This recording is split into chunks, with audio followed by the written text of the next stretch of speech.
দীঘার বিভিন্ন স্পা সেন্টারগুলিতে অভিযান চালিয়ে 4 যুবতী সহ এক পুরুষকে গ্রেফতার করল দীঘা থানা পুলিশ। ঘটনায় জানা যায়, দীর্ঘদিন ধরে দীঘার বুকে স্পা ব্যবসার নাম করে অবৈধ কাজকর্ম চলে আসছিল। এমনকি একের পর এক স্থানীয় দোকানের মালিক তারা বেশি পয়সার লোভে এই সমস্ত স্পা ব্যবসায়ীদের দোকান ভাড়া দিয়েছিলেন।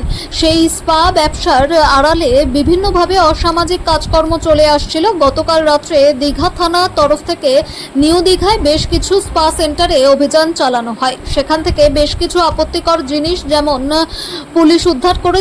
খবর পেয়ে অন্যান্য স্পা দোকান থেকে দোকান বন্ধ করে অনেকেই পালিয়ে যান। এলাকার মানুষের দাবি, দীর্ঘদিন ধরে বেশ কিছু কতিপয় ব্যবসায় ছাড়াও কাথি, এগরা এবং পার্শ্ববর্তী এলাকার বহু মানুষ এই সমস্ত কাজকর্মের সঙ্গে যুক্ত ছিলেন। তাদের দাবি, অবিলম্বে এই সমস্ত অবৈধ ব্যবসাগুলি দ্রুততার সঙ্গে বন্ধ করা হোক। বাড়ি কোথায়? কবে থেকে এখানে এসছো? এদিকে অনেকদিন থেকে আছো? কি নাম? মালিকের নাম কি যে নিয়ে এসে তোমাকে?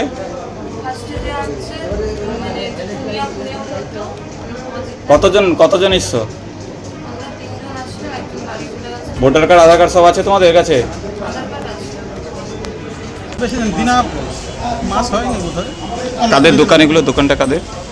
এগুলো মালিকের থেকে লিজে নিয়েছিল না? কারা নিয়েছেন? লিজে কারা নিয়েছেন? স্পা চালাচ্ছেন।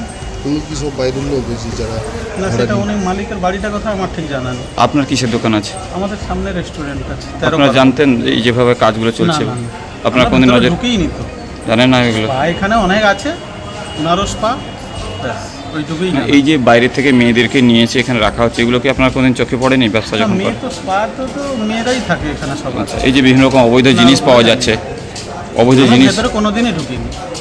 না, আপনি দেখেছেন তো আজকে বেশ কিছু অবৈধ জিনিস উদ্ধার হয়েছে এখান থেকে? সেটা ওনারা বলেন, আমি চোখে দেখিনি। কি নাম আপনার? সাগর মহাপাত্র। কিসের দোকান আছে? রেস্টুরেন্ট।